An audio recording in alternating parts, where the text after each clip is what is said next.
Hello mga ka-info! Ano nga ba ang konsepto ng nasyonalismo?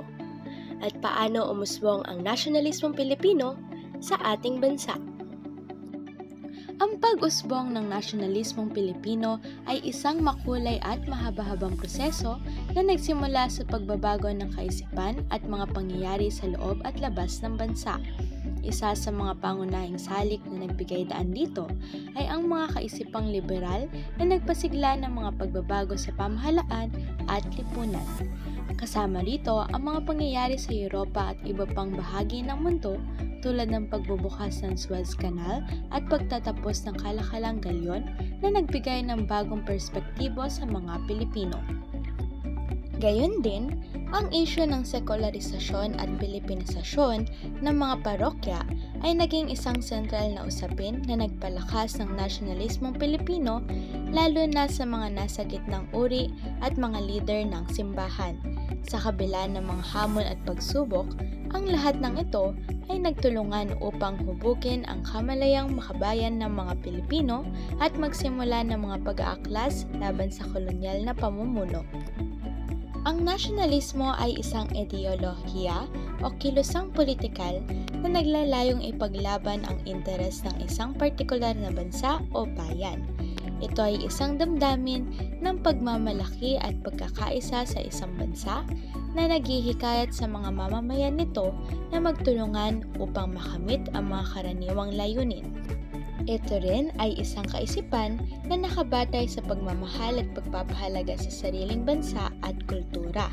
Ito ay isang uri ng kamalayang pangnasyon na nagsusulong ng pagkakaisa ng mga tao sa loob ng isang teritoryo na may layuning mapanatili ang kalayaan, kasarinlan at kasaganaan ng isang bansa.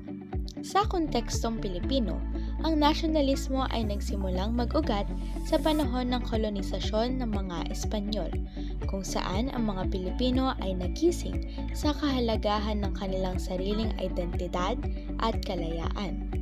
Ang mga kaisipang liberal mula sa Europa, gaya ng mga ideya ng kalayaan, karapatang pantao at pagkakapantay-pantay ay nagbigay inspirasyon sa mga Pilipino na magkaisa at lumaban sa mga mananakop nito. Sa unang bahagi ng ika-19 na siglo, nagsimulang magsanib ang mga lokal na isyu ng mga Pilipino at ang mga kaisipang liberal na umuusbong sa buong mundo. Ang mga ideya ng Enlightenment na nagpapahalaga sa mga karapatan ng tao at ng mga makatarungang gobyerno ay nakaapekto sa mga Pilipino. Ang pagsabog ng nasyonalismo sa Pilipinas ay hindi lang nakabatay sa mga ideyang makabago mula sa Europa.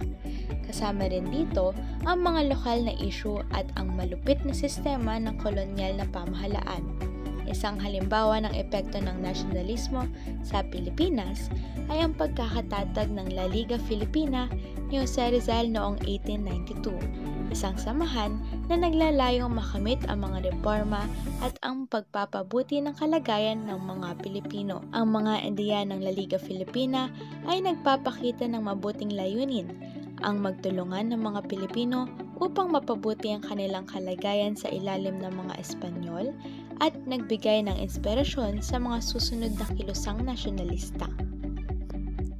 Bilang isang malawak na kaisipan, ang nasyonalismo ay hindi lamang nagsusulong ng kalayaan mula sa mga mananakop.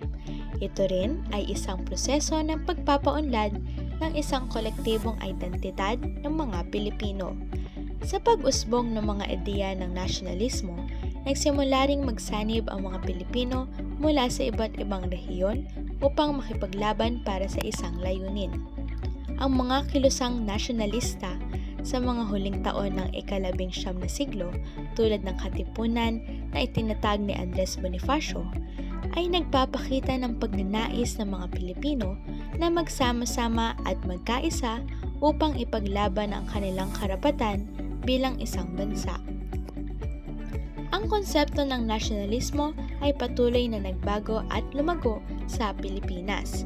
Ang mga kaisipan ng kalayaan, pagkakapantay-pantay at pagkakaisa na umusbong mula sa mga ideya ng liberalismo ay naging pundasyon ng mga makabayang kilusan sa Pilipinas.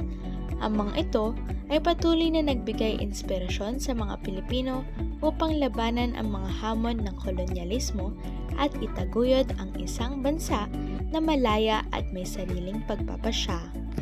Iyan lamang para sa ating talakayan ngayon.